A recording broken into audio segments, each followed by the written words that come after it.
What's up mga dudes? Kamusta? Welcome sa aking channel. Today, continue tayo dun sa project namin ginagawa. Bali, mag-assemble kami ng poste para sa gitna. At ito, nagpe-prepare na rin kami para sa tie beam. Kaya, wag na nating patagalin. Umpisa na natin. Let's do it.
One hour later.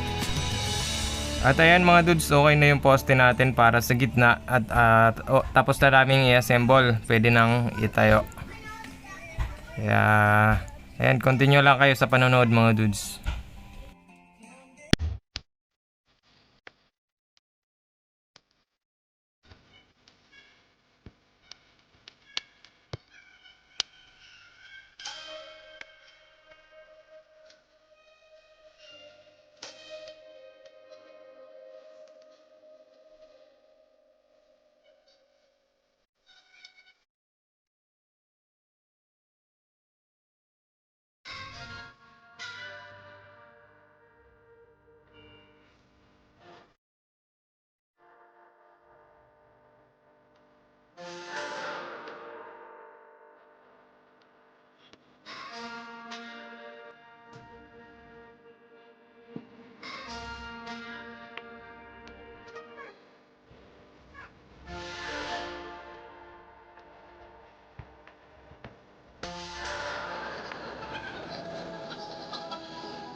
So ayan mga dudes, so okay na, pwede na natin buhusan yung pundasyon ng poste.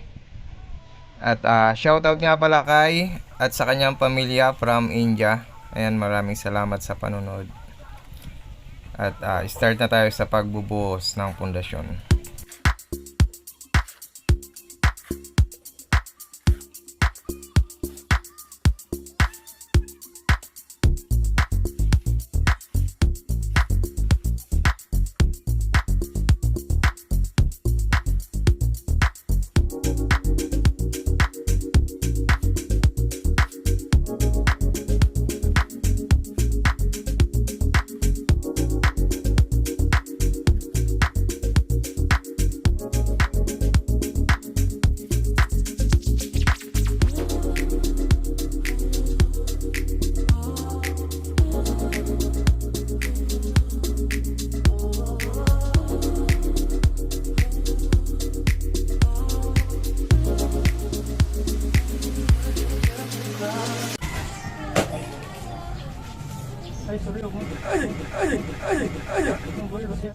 Oh no!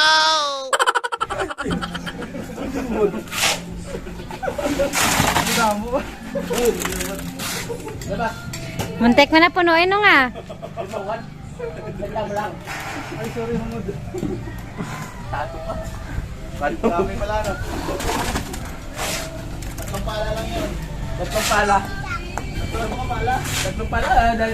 Tatlong puno.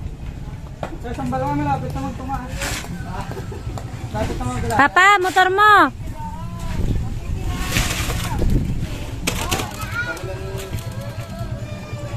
Sandali lang po.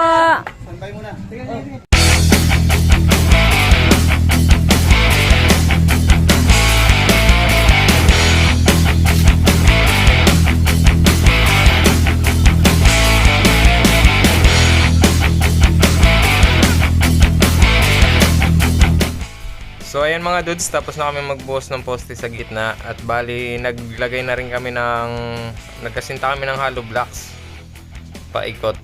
Tapos ayan, piniprepare na rin namin yung tie beam. Ayan, nagka-anilyo na kami ng tie beam. Then para mabuhusan namin.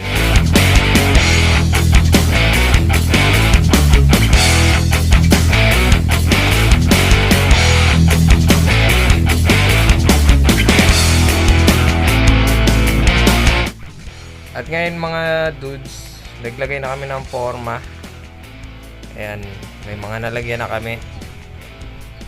At pwede nang buhusan yung tie beam natin. Ayan, doon na lang sa gilid, kulang pa.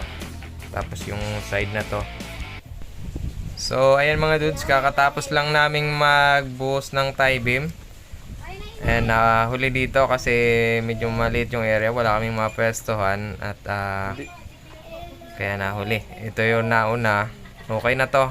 At ngayon naman magpiprepare na kami para sa poste. Kakabitan na namin ang forma yan para mabuhusan na rin namin. At ayan, hanggang dito na lang mga dudes. See you sa susunod pang mga videos.